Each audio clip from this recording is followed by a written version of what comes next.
Ya, jangan doa kasih gereja Gosen aja. Pernah doa buat GMS nggak?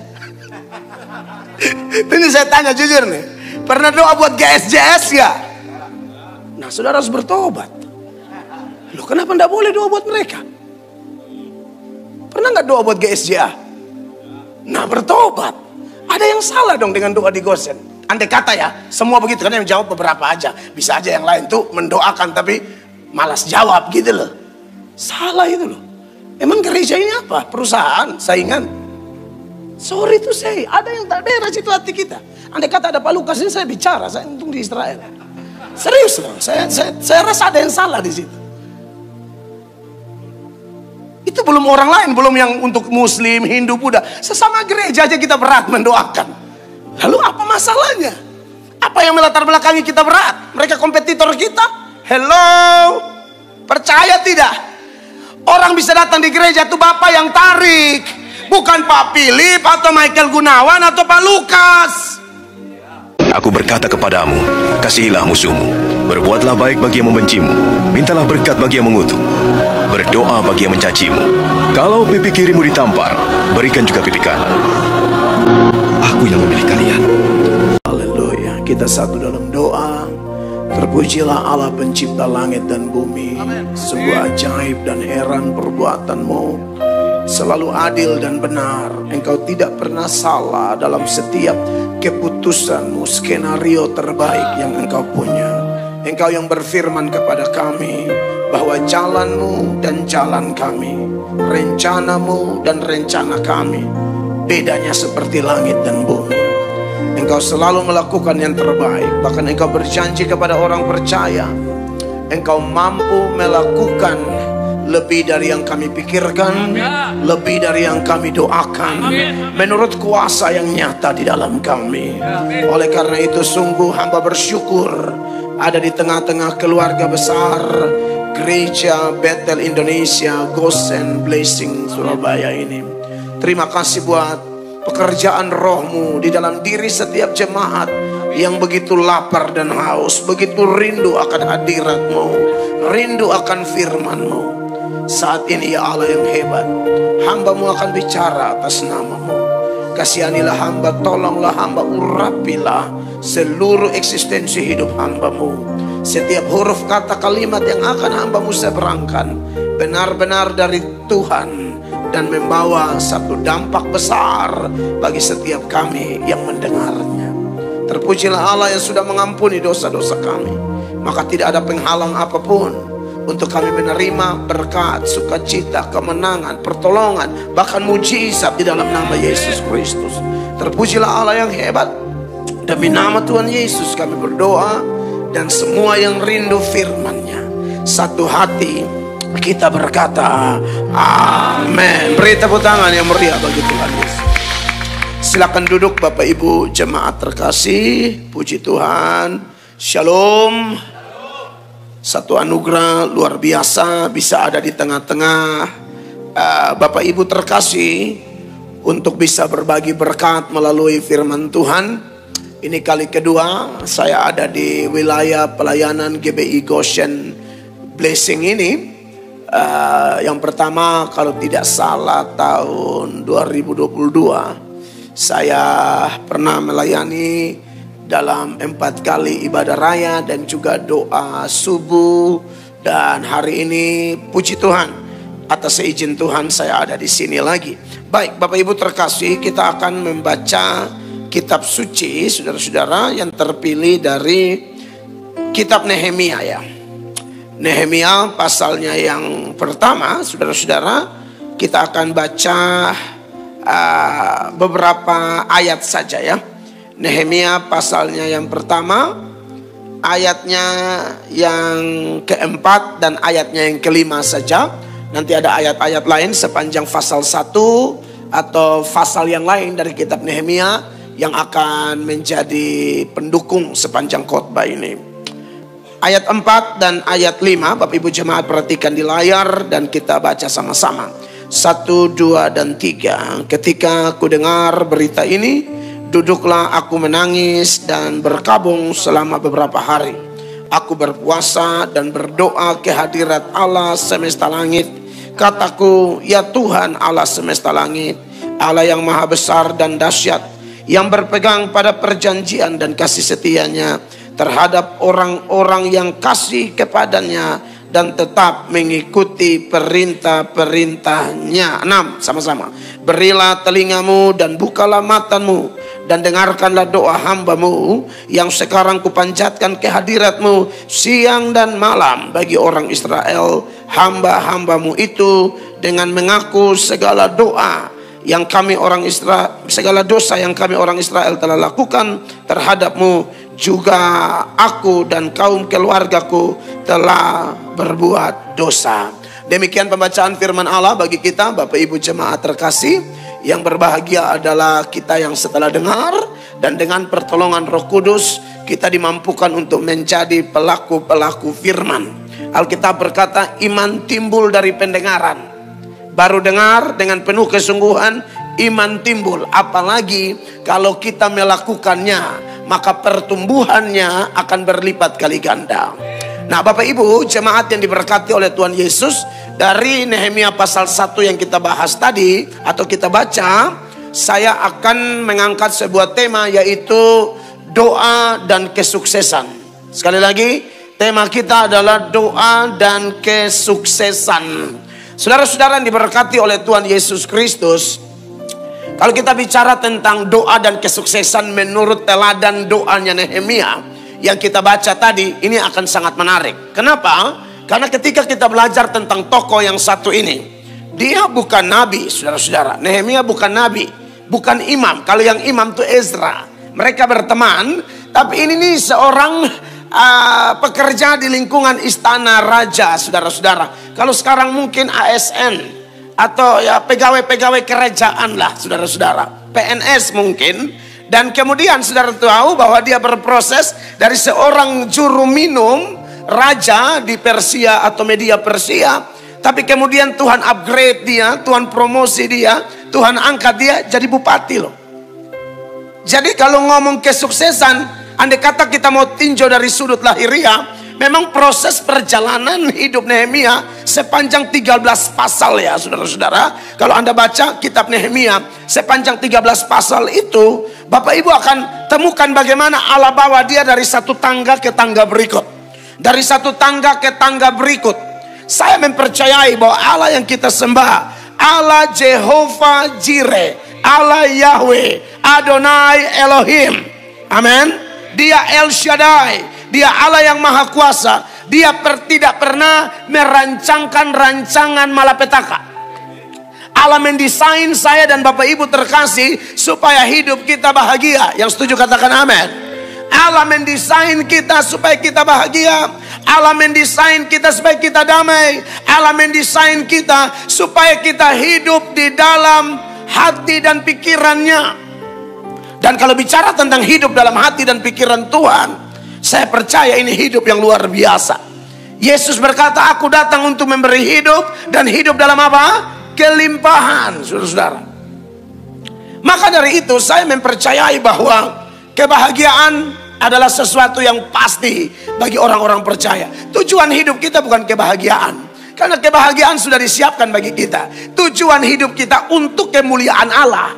Amin. Orang yang mau memuliakan Allah pasti bahagia.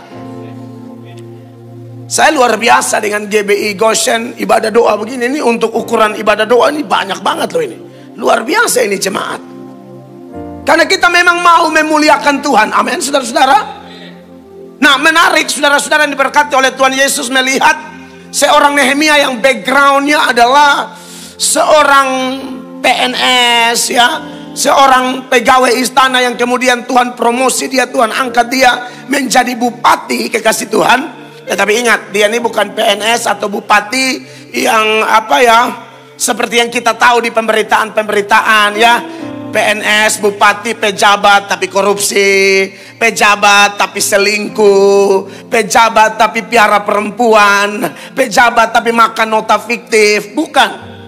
Nehemia, sepanjang saya pernah eksposisi seluruh kitab Nehemia ini di gereja Tuhan yang saya gembalakan di NTT. Dan Dan itu pelajarannya banyak banget saudara-saudara. Dan salah satu yang saya temui adalah bahwa ini orang tidak pernah melakukan sesuatu bagi orang lain demi keuntungan pribadi.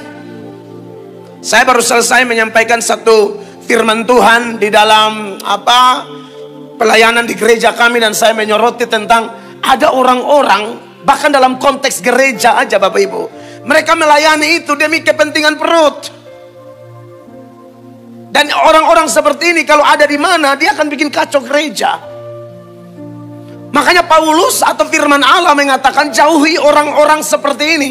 Kalau Bapak Ibu bandingkan ya dengan surat Roma pasal 16, Roma 16 ayat 17 dan 18. Di sana kepada orang percaya di kota Roma maupun orang percaya yang ada sampai zaman ini, Rasul Paulus bilang begini, tetapi aku menasihatkan kamu saudara-saudara supaya kamu waspada terhadap mereka yang bertentangan dengan pengajaran yang telah kamu terima, menimbulkan perpecahan dan godaan. Sebab itu hindarilah mereka. Lalu ayat 18 baca sama-sama 1, 2, 3. Sebab orang-orang demikian tidak melayani Kristus Tuhan kita, tetapi apa? Melayani perut mereka sendiri. Dan dengan kata-kata mereka yang muluk-muluk dan bahasa mereka yang manis, mereka menipu orang-orang yang tulus hatinya. Ini kitab suci bilang. Ini dalam konteks orang yang melayani mungkin di rumah Tuhan kah, pemberitaan Injil, oke lah, orang juga paham belajar Alkitab. Orang yang melayani Tuhan ya hidup dari situ. Apalagi kayak full timer di gereja, pendeta-pendeta pasti. Tapi maksud saya adalah motivasinya. Kalau motivasinya adalah seperti itu, hanya cari duit dan lain sebagainya, di zaman Rasul Paulus bilang dalam Titus 1 ayat 11, orang seperti ini harus ditutup mulutnya. Sebab dengan mengajar yang bukan-bukan, dia menipu orang-orang yang tulus hanya untuk mendapatkan keuntungan. Perhatikan Titus 1 ayat 11. Tolong mikrofon yang ini untuk istri saya baca. Mikrofonnya hidup. Selama saya khotbah nanti istri saya baca Alkitab ya Bapak, supaya saya bisa minum air dan lain sebagainya. Oke, silakan. Orang-orang semacam itu harus ditutup mulutnya. Orang-orang semacam itu harus ditutup mulutnya. Orang-orang seperti apa? Karena mereka mengacau banyak keluarga. Dengan mengajarkan yang tidak-tidak untuk mendapat untung yang memalukan. Iya. Orang kayak begini harus ditutup mulutnya. Ini kitab suci loh. Saya kalau khotbah Bapak Ibu akan banyak firman. Karena khotbah itu beritakan firman, bukan cerita pengalaman saya dari NTT berapa kali naik pesawat. Itu cocoknya di ruang kesaksian. Kalau mau beritakan firman sungguh-sungguh. Amin Bapak Ibu terkasih. Nah, menarik saudara yang diberkati oleh Tuhan Yesus, melihat data-data seperti ini atau data-data senada yang mirip dengan ini, lalu kita bandingkan dengan seorang Nehemia. Kalau Bapak Ibu ada waktu, boleh tuh baca Nehemia 1 sampai Nehemia terakhir. Bapak Ibu akan ketemu ini orang luar biasa.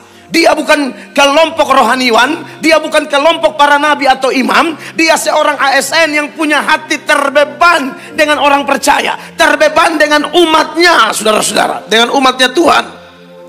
Dan orang ini tidak cari keuntungan.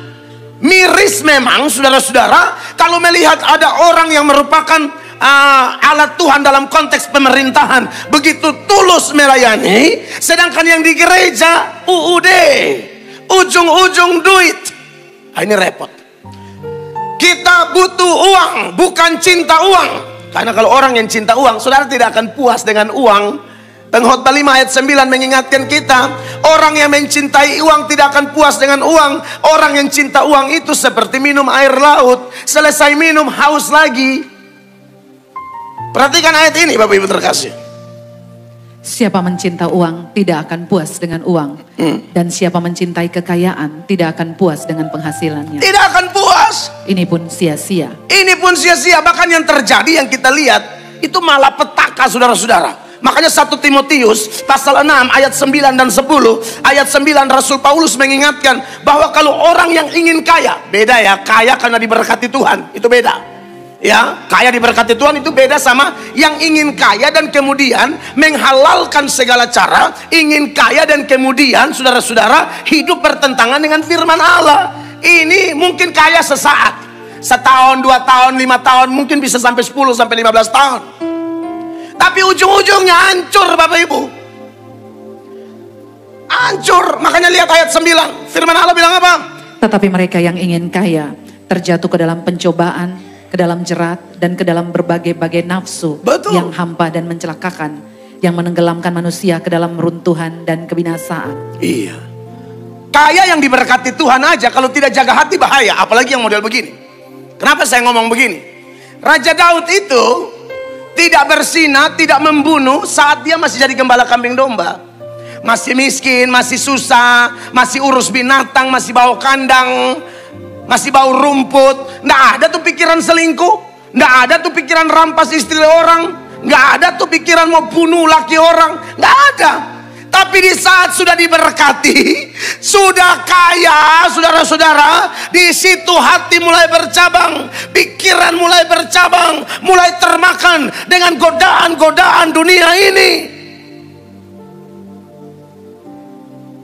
Makanya saya beri hormat, ada orang yang sudah secara materi diberkati, tapi masih suka doa. Saya juga menghargai kita yang susah secara ekonomi, ada pergumulan tertentu, tapi kita berdoa, lalu kita diberkati. Pesan saya sebagai hamba Tuhan, jangan berubah. Amen. Karena biasanya pas susah berdoa, pas ada pergumulan berdoa, pas butuh kesembuhan berdoa, pas butuh berkat berdoa. Sudah dapat, hilang dia nggak ada. Kita cek di mana, hari Jumat masih ada nggak jam 10 nongol di gereja. Hari Sabtu masih ada nggak doa pagi? Sudah kagak ada. Kenapa? Udah sembuh. Kacau nih orang Kristen model begini. Di Goshen tidak ada. Amin. Itu paling banyak di Uganda. Saya mesti ngomong apa adanya, karena ya tujuan pendeta khotbah apa sih? Supaya kita dikoreksi oleh firman. Amin. Fungsi firman Allah menurut 2 Timotius 3 ayat 16, segala tulisan yang diilhamkan Allah memang bermanfaat untuk, yang pertama mengajar, yang kedua menyatakan kesalahan, yang ketiga memperbaiki kelakuan, dan yang keempat mendidik orang dalam kebenaran. Itu fungsi Alkitab, fungsi firman yang kita dengar atau kita baca atau kita renungkan. Amin. Bapak Ibu terkasih, dia mengajar. Mengajar itu apa? Motivasi orang belajar. Belajar itu kata kuncinya apa? Perubahan. Bagaimana supaya berubah? Nyatakan kesalahan. Amin. Makanya Raja Daud setelah bersinah, selingkuh, lalu Nabi Nathan datang, kasih perumpamaan panjang lebar begini begono dan seterusnya. Dia bilang, waduh, siapa tuh orang tuh bisa tekan orang miskin kayak begitu? Langsung Nabi Nathan bilang, engkau orang itu. Itu khotbah. Khotbah itu menyatakan kesalahan. Kamu orangnya. Dia. Tapi keren Raja Daud. Akhirnya dia bertobat. Memang dosa persinahan itu ya Bapak Ibu terkasih, itu salah satu dosa paling bikin orang tersinggung sebenarnya. Makanya saya ulang-ulang berkhotbah, dan banyak orang tuh yang selingkuh datang minta didoakan putus. Selingkuh udah menikah, udah tua-tua mau tunggu mati masih. Sorry ya, saya ngomong, saudara tahu ya kayak khotbah saya ya. Oke, puji Tuhan. Maksudnya ini sudah tua-tua. Ini hanya tunggu sangkakala berbunyi dan berangkat. Amin, saudara.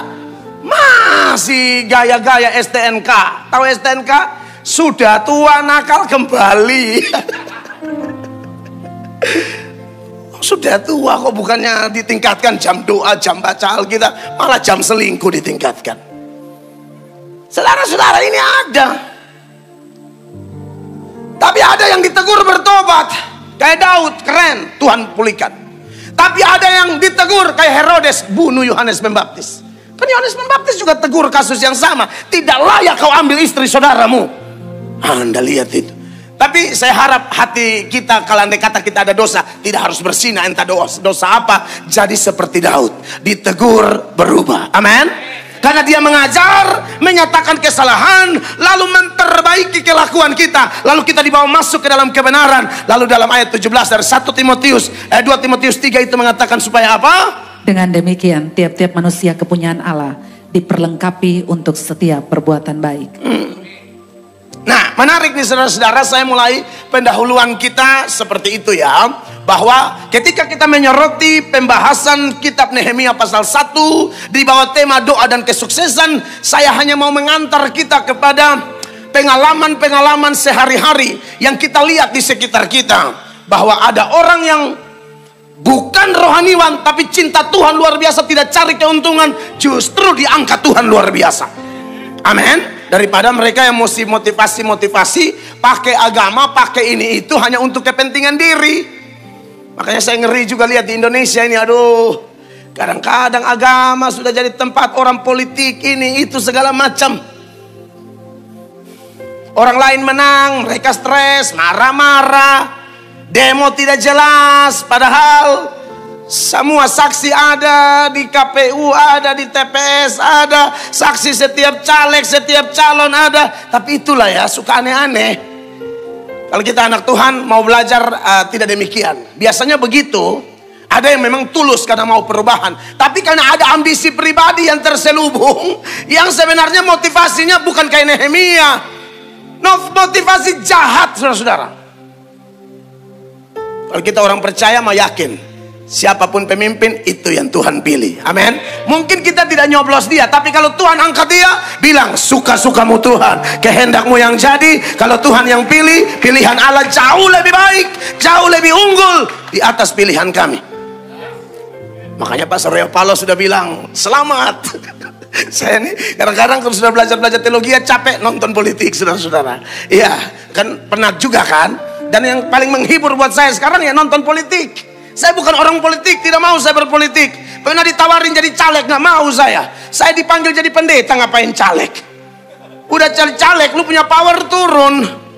Ada seseorang mengatakan, mengapa seorang nabi turun jadi raja? Ternyata nabi jadi raja tuh turun loh. Saya waktu baca itu tulisan, oh iya, karena pekerjaan jadi hamba Tuhan ini luar biasa. Amin.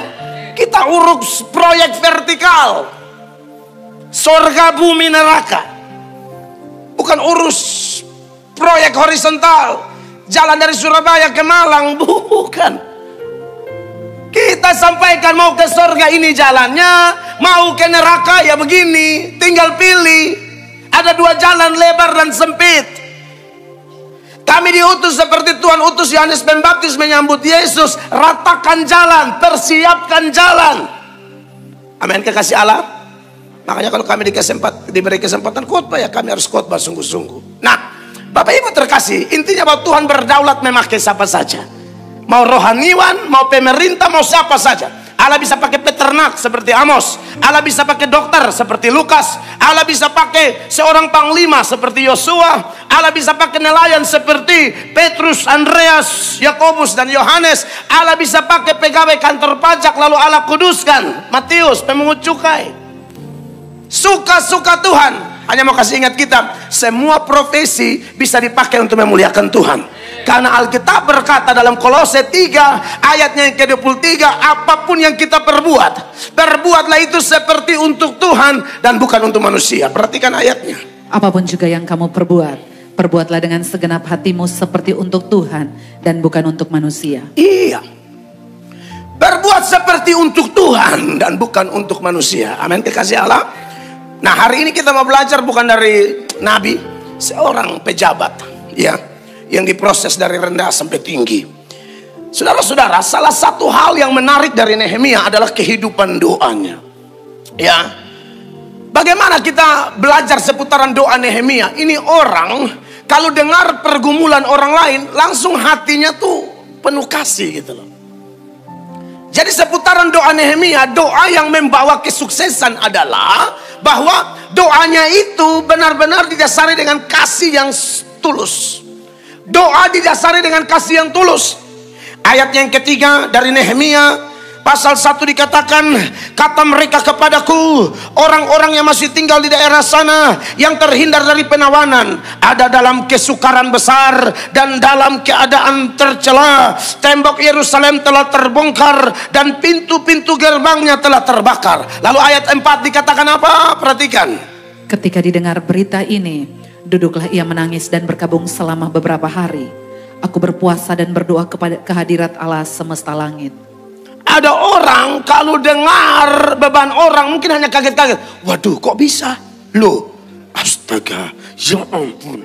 Nehemia tidak begitu. Ini kita bicara konteks berdoa. Doa seorang yang kemudian Tuhan bawa dia kepada kesuksesan.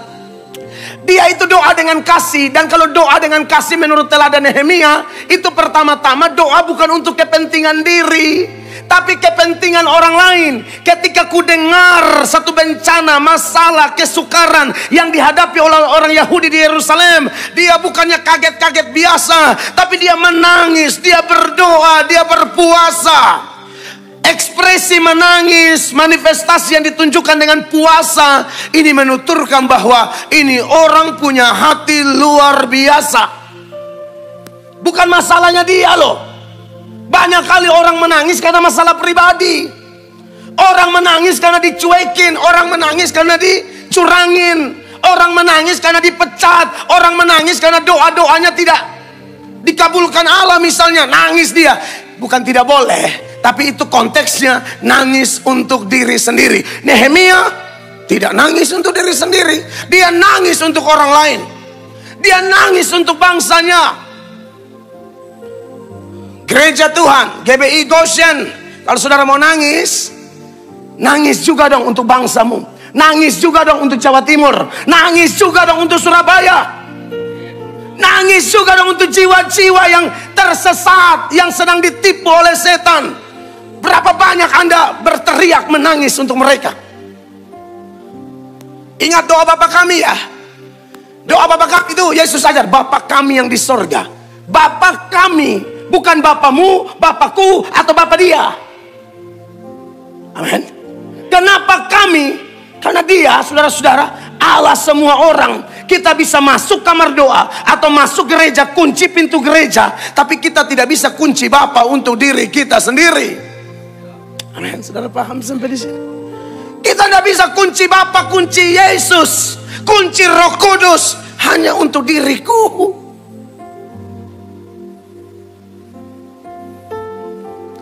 Di gereja Tuhan yang tempat saya gembalakan, salah satu hal yang sangat saya tekankan adalah kehidupan berdoa. Dan kehidupan berdoa yang saya ajarkan di gereja Tuhan yang saya gembalakan, itu jangan doa untuk diri sendiri. Doa buat itu para hakim, doa buat para polisi. Amin. Doa itu buat lawyer-lawyer, doa buat para pengusaha, doa buat anak-anak loper koran, doa buat orang-orang di panti asuhan, doa buat orang-orang di panti rehabilitasi, doa buat orang-orang buta tunanetra di panti Hidbia. Ini datang bawa doa beban pribadi terus. Saudara percaya tidak? Saat Anda dan saya kebiasaan mengurus orang lain dalam doa kita, Allah sibuk urus urusan kita. Allah sibuk menunjukkan kehebatannya kepada engkau dan saya. Sehingga apa yang tidak pernah kita pikir, apa yang tidak pernah kita lihat, apa yang tidak pernah timbul dalam hati, itu yang disediakan Allah bagi setiap orang yang percaya kepadanya dan punya hati mengasihi orang lain, dan dinyatakan, dimanifestasikan lewat doa. Nehemia luar biasa. Saya biasa khotbah keras tegur pemerintah, saudara-saudara. Keras, saya tidak peduli. Karena saya tidak cari apa-apa dari mereka. Saya mau cari kau bertobat. Karena ikan itu busuk dari kepala duluan. Jadi kalau pemerintahnya kurang ajar, ya repot. Pemerintahnya tidak bertobat, repot. Pemerintahnya tukang korupsi, selingkuh, main perempuan, kasihan yang dipimpin. Sama istrinya aja dia tidak setia. Masa dia setia sama rakyat, omong kosong. Sama istrinya yang didoakan di altar waktu nikah, yang udah janji, aku setia dalam suka duka, untung rugi, sakit sehat, langsung dalam segala ukuran dan kondisi.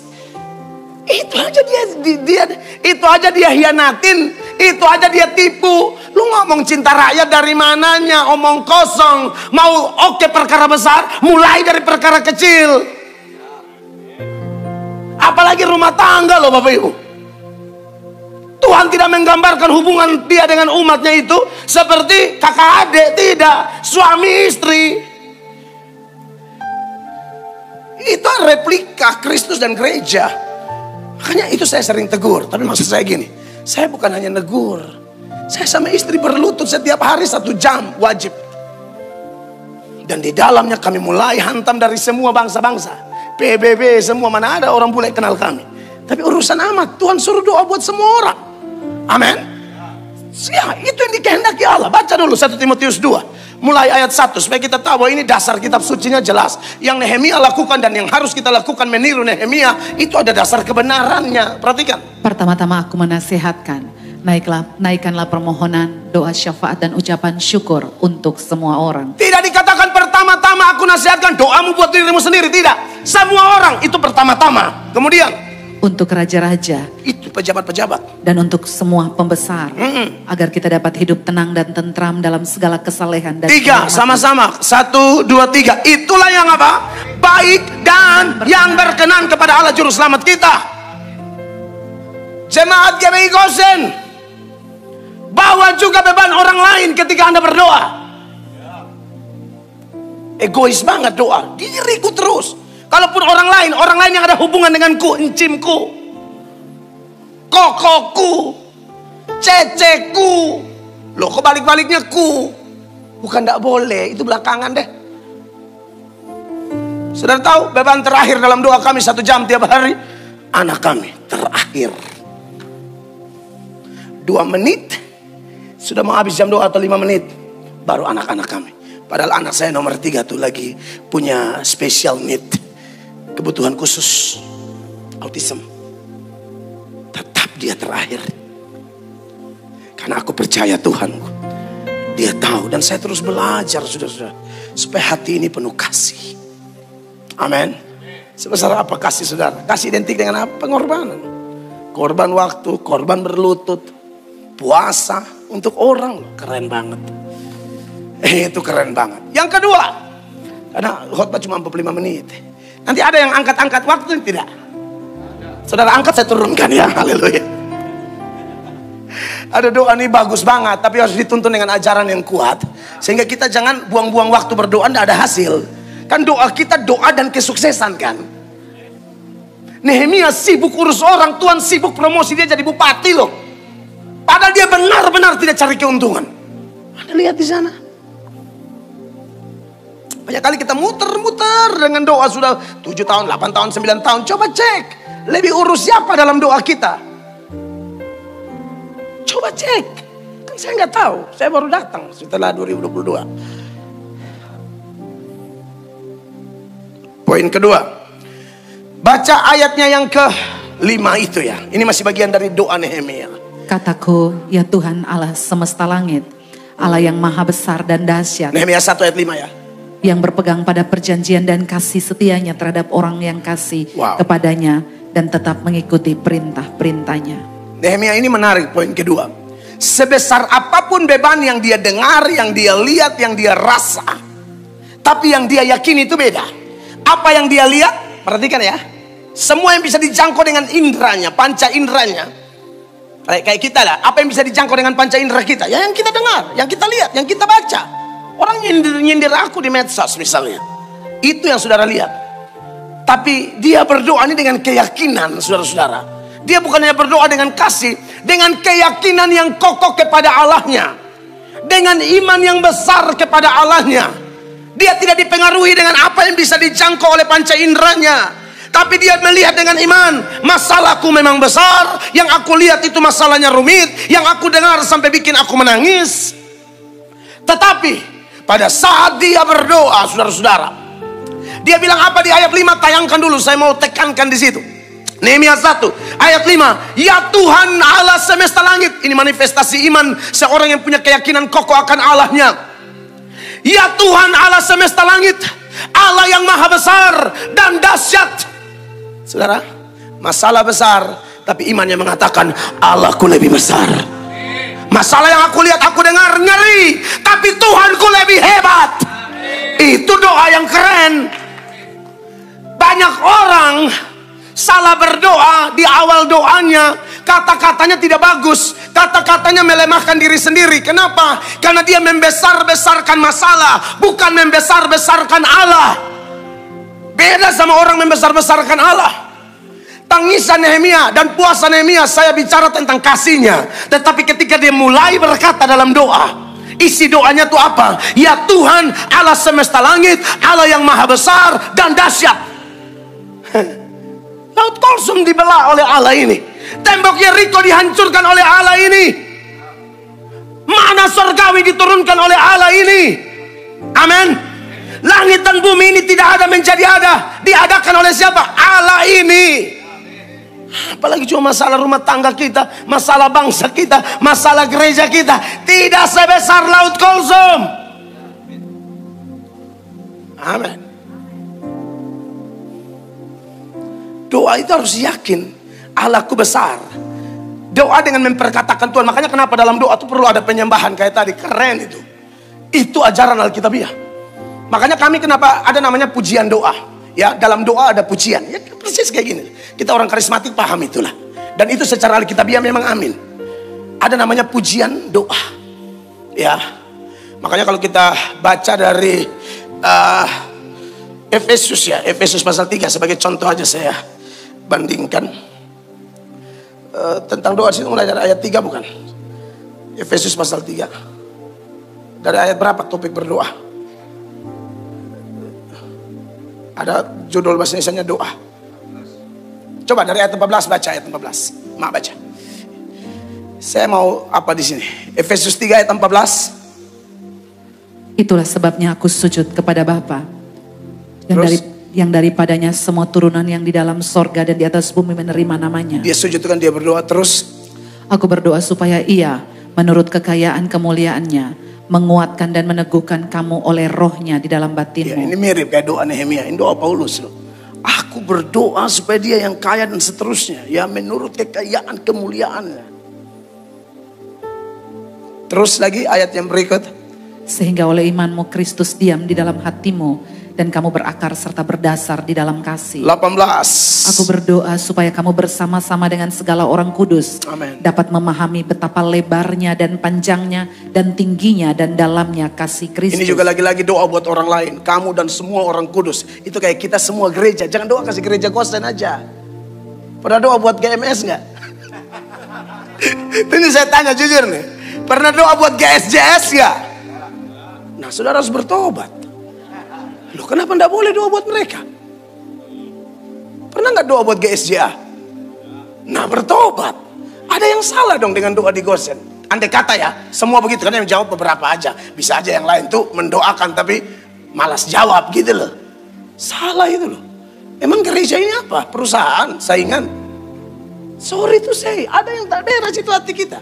Andai kata ada Pak Lukas ini saya bicara, saya untung di Israel. Serius loh, saya rasa ada yang salah di situ. Itu belum orang lain, belum yang untuk Muslim, Hindu, Buddha. Sesama gereja aja kita berat mendoakan. Lalu apa masalahnya? Apa yang melatar belakangi kita berat? Mereka kompetitor kita? Hello? Percaya tidak? Orang bisa datang di gereja itu Bapak yang tarik. Bukan Pak Philip atau Michael Gunawan atau Pak Lukas. Masa nggak paham jadi gereja? Siapa sih yang tarik orang ke gereja? Ya Tuhan. Yohanes 6 ayat 37. Yohanes 6 ayat 37. Firman Allah berkata apa? Semua yang diberikan Bapa kepadaku akan datang kepadaku, dan barang siapa datang kepadaku, ia tidak akan kubuang. Ayat 44-nya lompat. Ayatnya lompat. Timur-timur dia nggak usah lompat. 1, 2, 3. Tidak ada seorang pun yang dapat datang kepadaku jikalau ia tidak ditarik oleh Bapa yang mengutus aku, dan ia akan kubangkitkan pada akhir zaman. Doakan aja nginden, gak apa-apa. Nyantai. Toh kalau Tuhan sudah patok orang bergereja di sini, Allah tarik ke sini. Allah sudah patok ke sana, Allah tarik ke sana. Biasa aja. Ini bukan perusahaan pribadi. Ini gereja, tempat memuliakan Allah dan memperbaiki orang-orang kotor. Saya lihat kadang-kadang gereja, saya dengar dari pendeta tertentu, satu gereja dibuka, pendeta lain sewa orang beda agama, suruh tutup gereja itu. Pendeta setan itu. Kurang ajar pendeta begitu, preman itu pendeta. Dia mau dia berkuasa sendiri, pendeta hati setan. Sorry to say. Kenapa hatimu gak kayak hati Yesus? Yesus berdoa buat semua orang percaya supaya bersatu.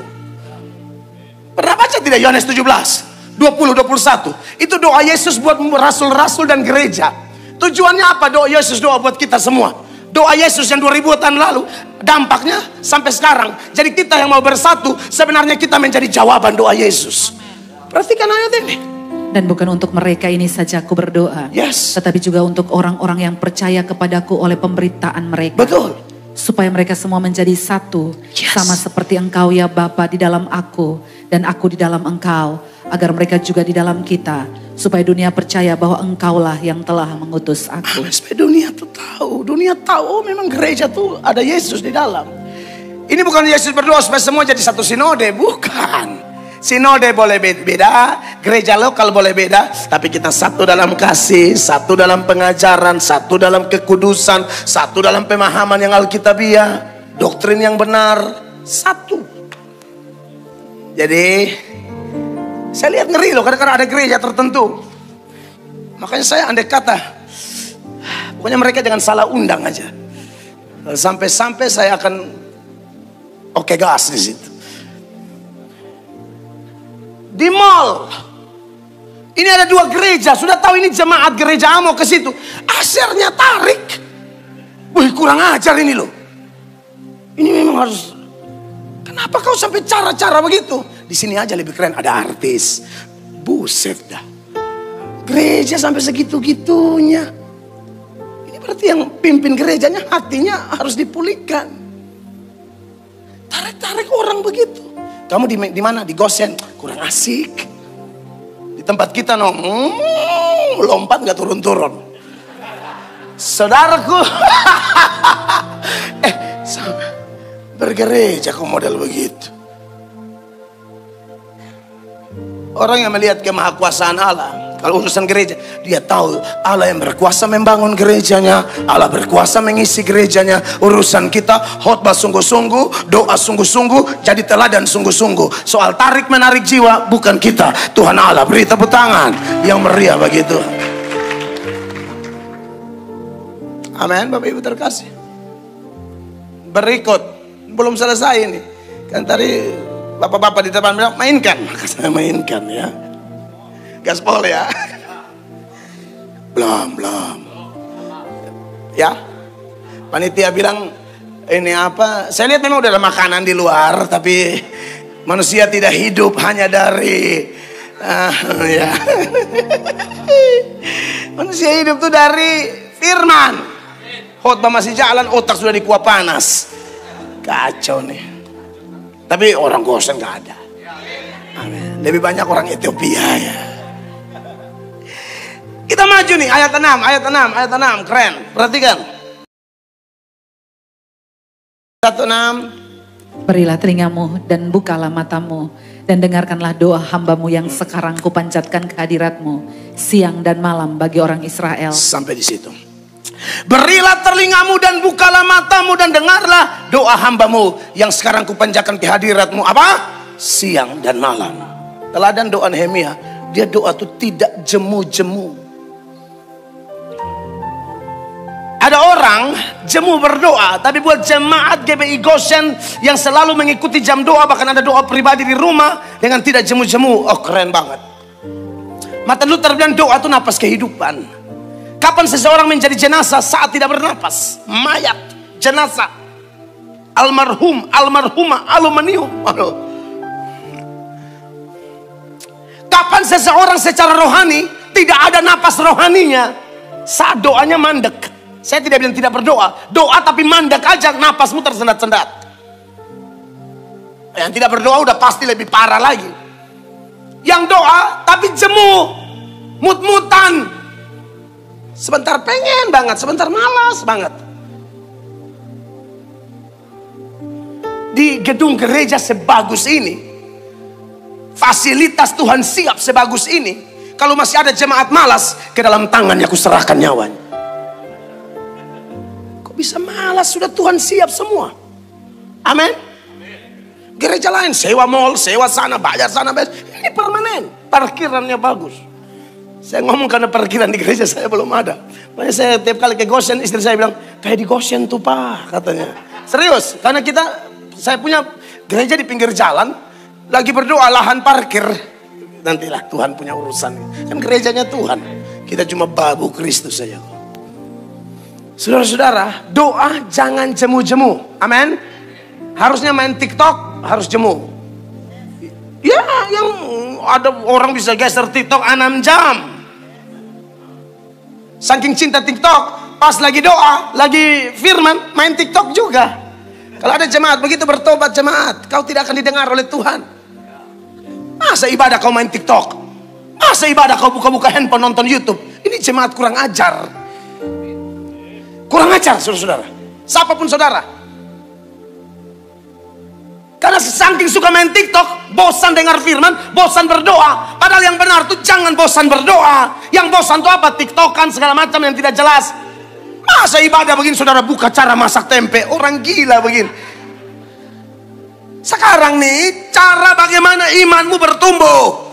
Urus tempe di ibadah puasa, ibadah doa bagaimana? Bagaimana cara menyenangkan suami melalui sop panas, siram. Salah tuh saudara-saudara, kau tidak akan diberkati. Nanti stresmu semakin tambah, gilamu semakin tambah. Ikut Tuhan kok tambah gila. Iya, karena di gereja kau main handphone. Waktu kita lagi nyembah, waktu kita lagi dengar khotbah. Amin. Tidak jemu, dan Yesus mengajarkan perumpamaan dalam Lukas 18 ayat 1. Yesus mengajarkan ini supaya orang memang, Yesus mendorong orang, menstimulus orang, mengingatkan orang, mendesak orang supaya apa dalam hal doa. Yesus mengatakan suatu perumpamaan kepada mereka untuk menegaskan bahwa mereka harus selalu berdoa dengan tidak jemu-jemu. Harus selalu berdoa dengan tidak jemu-jemu. Ini bukan cuma teladan Nehemia Bapak Ibu, ini perintah Tuhan kita. Hati Yesus bilang apa? Semua orang Kristen berdoa selalu dengan tidak jemu-jemu. Ini di hadirat Tuhan sudah ngambek, geser sana, geser sini. Aduh, tapi mau sukses kayak tema kita, gak bakalan dapat. Nehemia, tema kita doa dan sukses. Doanya tuh benar-benar jadi gaya hidup, lifestyle, tidak jemu. Nggak doa stres dia, nggak doa nggak damai dia. Ini baru pendoa sejati. Ini baru pendoa benar. Suaminya lama-lama cepat dong, udah mau doa nih, keren. Ibu begini, ini suami lama, ibu juga semakin lama, maka selesailah dunia. Gosen, saya tidak datang cari untung di sini. Saya datang khotbah kebenaran, karena bagiku GBI Gosen keluargaku. Saya bukan orang GBI, tapi GBI ada di doaku. Tuhan saksinya. Saya cinta sama gereja, kecuali yang sesat-sesat, itu saya tidak cinta. Saya mau tegur mereka, kalau bisa mereka bertobat. Gereja kita di Indonesia yang anggota PGI sama-sama, atau gereja walaupun tidak anggota PGI tapi ajaran aman, keluarga kita.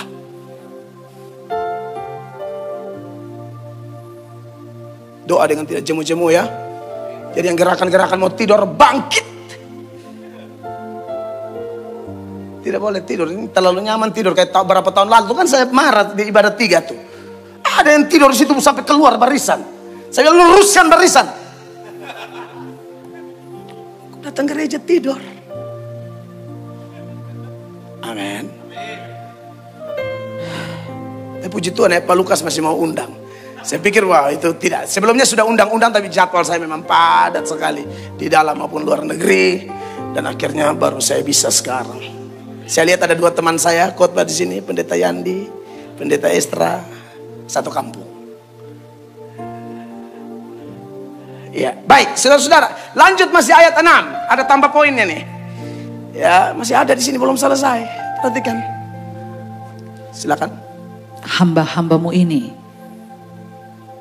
Terus dengan mengaku segala dosa yang kami orang Israel telah lakukan terhadapmu, juga aku dan kaum keluargaku telah berbuat dosa. Iya. Ini doa penting ya. Doa harus mengaku dosa. Harus pemberesan dosa. Jangan berdoa sambil berdosa, itu kacau itu. Yesaya 59 ayat 1 dan 2. Itu ayat bilang bukan tangan Tuhan kurang panjang atau telinga Tuhan kurang tajam untuk mendengar. Tapi doa, dosa dan kesalahan yang kita pegang kuat-kuat, itu yang bikin Allah terpisah dengan kita. Perhatikan ayat ini Bapak Ibu. Sesungguhnya tangan Tuhan tidak kurang panjang untuk menyelamatkan. Betul. Dan pendengarannya tidak kurang tajam untuk mendengar. Benar. Terus? Tetapi yang merupakan pemisah antara kamu dan Allahmu ialah segala kejahatanmu. Dan yang membuat dia menyembunyikan diri terhadap kamu sehingga ia tidak mendengar ialah segala dosamu. Itu dia. Kadang-kadang ada dosa tertentu yang dipegang kuat-kuat. Jadi ibarat saya suka bilang ruangan hati kita misalnya ada 10 lah ya. Pokoknya untuk dosa tertentu dia kunci kuat-kuat dari rumah. Pendeta mau omong apa silakan, tapi kalau singgung yang ini saya tidak akan pusing pendeta itu. Kasihan hidupmu. Jangan. Di mana ada keterbukaan, di mana ada pengakuan dosa, di sana ada pengampunan. Kalau tidak ada pengakuan, selesai. 1 Yohanes 1 ayat 9 mengatakan apa? Jika kita mengaku dosa kita, maka ia adalah setia dan adil, sehingga ia akan mengampuni kita dari segala dosa kita dan menyucikan kita dari segala kejahatan. Segala itu masa lalu, masa sekarang, atau yang mana-mana pikiran, segala. Amin. Tinggal ngaku doang dan jangan ulang lagi. Binatang saja tidak akan jatuh di lubang yang sama. Masa orang diciptakan menurut gambar dan rupa Allah jatuhnya di situ mulu. Gue yang lain-lain aman, tapi kalau cewek, waduh puyeng gue. Bapak-bapak kayak begini. Ini hari pengangkatan dia semoga tidak terangkat. Kok semua bisa, tapi kalau cewek, waduh, lali aku firman nih. Langsung lupa firman. Loh. Ini harus bertobat ini. Amin. Ibu-ibu juga, semua saya bisa. Tapi kalau ingat mertua, waduh hancur. Loh. Saudara yang tidak bisa ampuni orang, hidupmu dikendalikan oleh dia. Sampai di sini Pak. Anda yang benci orang, tidak suka orang, hidupmu dikendalikan oleh dia. Kita lagi dijamah Roh Kudus satu gereja nih. Saudara lihat orang itu, saudara sendiri yang tidak dijamah. Karena hidupmu langsung kacau. Tenang. Dalam nama Yesus Kristus, Allah yang hebat, Allah yang ajaib, Allah yang luar biasa, Allah yang dahsyat. Tuhan, kami punya Allah yang hebat, Allah yang hebat, Allah yang maha kuasa, Allah yang dahsyat, Allah yang perkasa, Allah yang hidup, Allah yang maha kuasa. Tuhan kasihani kami, Tuhan tolong kami, Tuhan tolong kami. Belas kasihan Tuhan Yesus tolong kami, Tuhan Yesus tolong kami. Tuhan Yesus tolong kami. Dahsyat. Tuhan baik. Tuhan ampuni dosa kami. Ampuni Surabaya. Ampuni Jawa Timur. Ampuni gereja-gereja. Ampuni kami semua. Allah yang maha kuasa. Pengampunan turun di atas kita. Allah yang hebat, ampuni kami. Selamatkan kota ini. Saudaraku, tidak kebetulan. Itu gempa. Kita punya Tuhan yang hebat. Amin. Pas ngomong pengakuan dosa, kita memang harus diingatkan untuk selalu beres dengan Tuhan.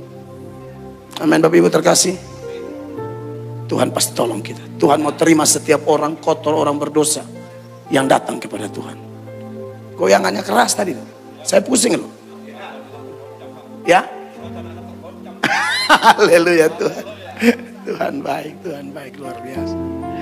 Wow. Internet tetap lancar ya? Tetap ya? Wow.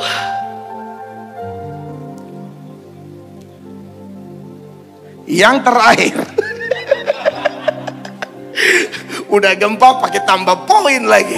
Harus habis. Amin. Yang terakhir di ayat 8. Saudara-saudara, ini terakhir. Benar-benar terakhir. Perhatikan. Ayat 8.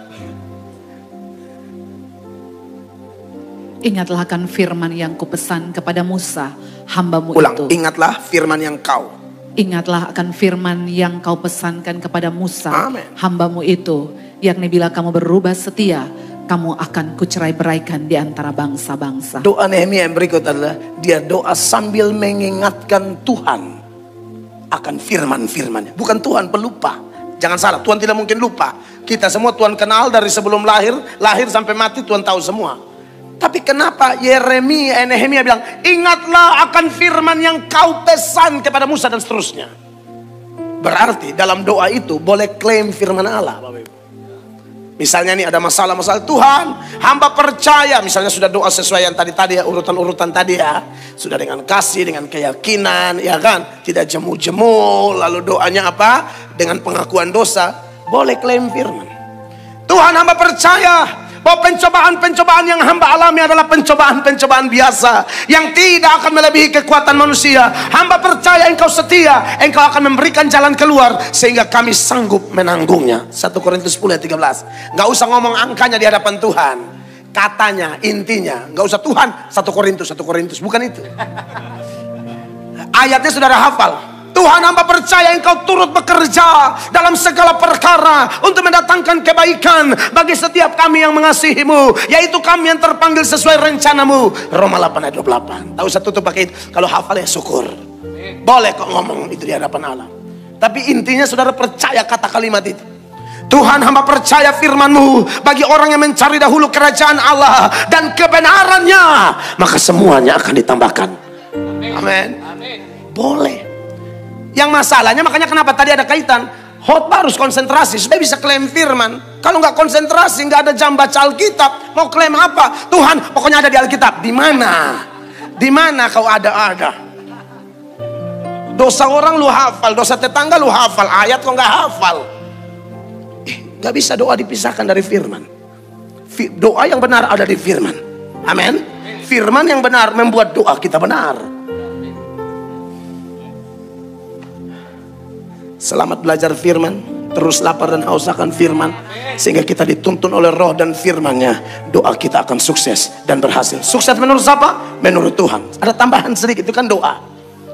Ini suksesnya. Sukses versi Allah itu bagaimana? Sukses versi Allah itu proses. Saudara lihat, ikuti. Nehemia memang berhasil. Tuhan buat dia berhasil kok sepanjang Nehemia itu. Makanya kalau kita baca di beberapa ayat, misalnya ya dalam Nehemia pasal 2 ayat 18. Nehemia betul-betul mengalami kesuksesan karena Allah turut bekerja. Nehemia 2:18 sudah di depan. Ketika kuberitahukan kepada mereka betapa murahnya tangan Allahku yang melindungi aku, dan juga apa yang dikatakan raja kepadaku, berkatalah mereka, kami siap untuk membangun. Dan dengan sekuat tenaga mereka mulai melakukan pekerjaan yang baik itu. Ketika ku beritahukan kepada mereka betapa murahnya tangan Allahku yang melindungi aku. Saudara-saudara, artinya seorang yang suka berdoa itu luar biasa. Dia klaim firman Allah, Tuhan nyatakan kehebatannya. Sukses mendatangi dia. Tapi sukses versi Allah itu bagaimana? Sukses versi Allah adalah satu, suksesnya harus melewati proses. Kalau setan punya cara kerja beda. Makanya ada beda antara menguji dan mencobai. Kalau mencobai itu biasanya setan mencobai itu dari yang enak-enak tapi ujung-ujungnya malah petaka. Kalau Tuhan menguji tidak enak tapi happy ending. Daud diuji, Yusuf diuji, Abraham diuji, Nehemia pun prosesnya luar biasa. Dia mau bangun itu tembok-tembok segala macam, pembenci dia datang, saudara-saudara. Mau hambat, fitnah dan lain sebagainya, tapi tetap dia melewati proses. Tuhan sedang proses kita semua, amin. Jangan takut, Allah akan beri sukses tepat pada waktunya menurut sudut pandang dia. Dan yang kedua, sebenarnya saya bisa gali lebih banyak, tapi wajah-wajah mencurigakan. Yang kedua, sukses menurut Allah harus sukses untuk kemuliaan nama Tuhan. Kita bukan sukses untuk kemuliaan nama diri. Sebab kalau mau sukses untuk kemuliaan nama diri, ingat peristiwa Menara Babel. Bangun menara untuk kepentingan diri, Allah kasih habis semua. Tapi suksesnya anak Tuhan harus untuk kemuliaan Allah. Dan memang kita lakukan apapun kan harus untuk kemuliaan Allah kan. Kita tutup dengan satu firman. 1 Korintus 10 ayat 31. Sama-sama baca 1 Korintus 10 ayat 31, 1, 2, 3. Aku menjawab, jika engkau makan atau jika engkau minum atau jika engkau melakukan sesuatu yang lain, lakukanlah semuanya itu untuk apa? Kemuliaan Allah.